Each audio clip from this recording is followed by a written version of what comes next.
नमस्कार, तिसरा डोळा न्यूज मध्ये आपलं स्वागत। मी सतीश चव्हाण।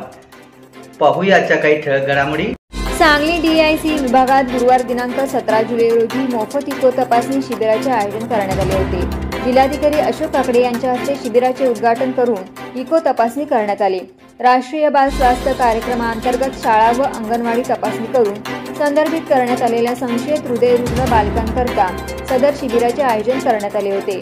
शिबिरामध्ये एकूण 185 गरजू लाभार्थ्यांची मोफत इको तपासणी पूर्ण करण्यात आली। तपासणीकरिता ठाणे येथील हृदयरोग तज्ञ डॉक्टर भूषण चव्हाण व त्यांचे पथक उपस्थित होते।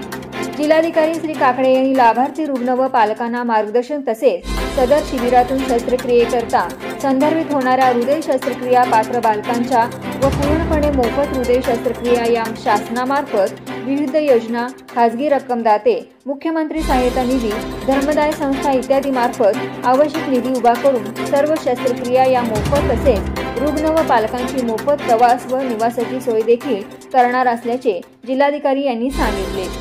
लाभार्थी बालकांकरता जिल्हाधिकारी यांनी स्वतः मिठाई वाटप केले व बालक पालकांना पुढील शस्त्रक्रिया व निरोगी भविष्यासाठी शुभेच्छा दिल्या।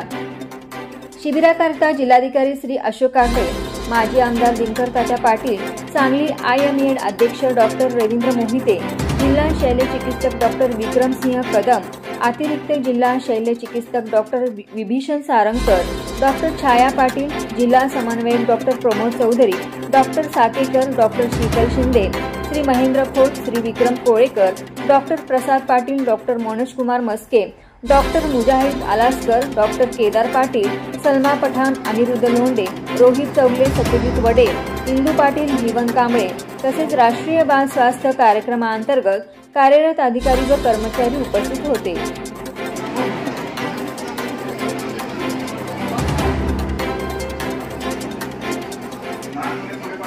Okay sir.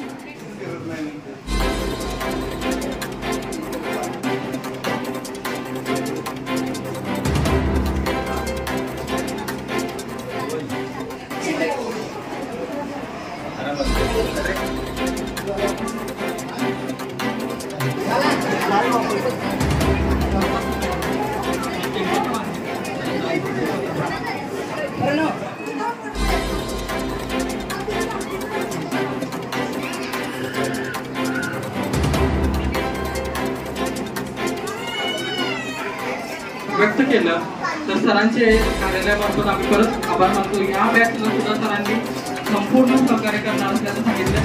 सरांच्या मनातला सरांनी एक संकल्प परवा सांगितला आम्हाला की ज्या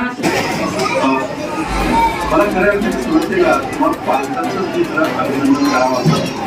कारण फार मोठं धाडस, फार मोठी स्वप्न आपण आपल्या मुलांच्या बाबतीत काढलेली असते आणि आपला मुलगा सुदृढ असावा, धडपडावा, पडावा, त्याला लागलं तरी सुद्धा तो बरा व्हावा ही प्रत्येक पालकाची इच्छा असते। परंतु दुर्दैवाने कशामुळे माहीत नाही, पण दुर्दैवाने कुठेतरी हृदयाचा आजार आपल्या मुलाला झालेला आणि यासाठी राज्य शासनाच्या वतीने सिव्हिल हॉस्पिटल आरोग्य विभागाने पुढाकार घेतले। आज 185 विद्यार्थ्यांची आज आपण तपासणी करणार आहोत आणि त्यापैकी 80 मुलांना आपण ट्रीटमेंटसाठी आपण सिद्धिविनायक हॉस्पिटल ठाण्याला पाठवणार आहोत। त्याच्यावर काही पालकांनाही आपण पाठवतो। मागचा अनुभव आमचा खूप चांगला आहे। आमची 23 मुलं गेली आणि सगळी 23च्या 23 मुलांची ऑपरेशन अत्यंत यशस्वी झालेली आहे। जिल्ह्यातील हृदयविकारानं त्रस्त असलेल्या आणि आपल्या RBSK टीमच्या माध्यमातून त्यांची तपासणी झाली आणि ज्यांना हृदयरोग निदर्शनास आला अशा रुग्णांची तपासणी आपल्याला सिद्धिविनायक हॉस्पिटलमार्फत आज आपण या ठिकाणी 2D इकोचा कॅम्प आयोजित केला आहे। जवळजवळ आत्तापर्यंत 80 मुलं या ठिकाणी उपस्थित आहेत। सिद्धिविनायक हॉस्पिटलचे डॉक्टर भूषण चव्हाण या ठिकाणी उपस्थित आहेत। त्यांच्यामार्फत आपण तपासणी करून घेतो आहे आणि यातून जी मुलं हृदयाच्या ऑपरेशनची गरज आहे अशा मुलांना आपण या ठिकाणी त्यांची निवड करून त्या सगळ्यांची शस्त्रक्रिया आपण मोफत RBSKतून फंड नाही उपलब्ध झाला तर मुख्यमंत्री सहायता निधी, CSR, वेगवेगळ्या धर्मादाय संस्था यांच्यामार्फत आपण सिद्धिविनायक हॉस्पिटलमध्ये मोफत करून घेणार आहोत। यूट्यूबवर सर्च करा तिसरा डोळा चॅनलला सबस्क्राईब करा।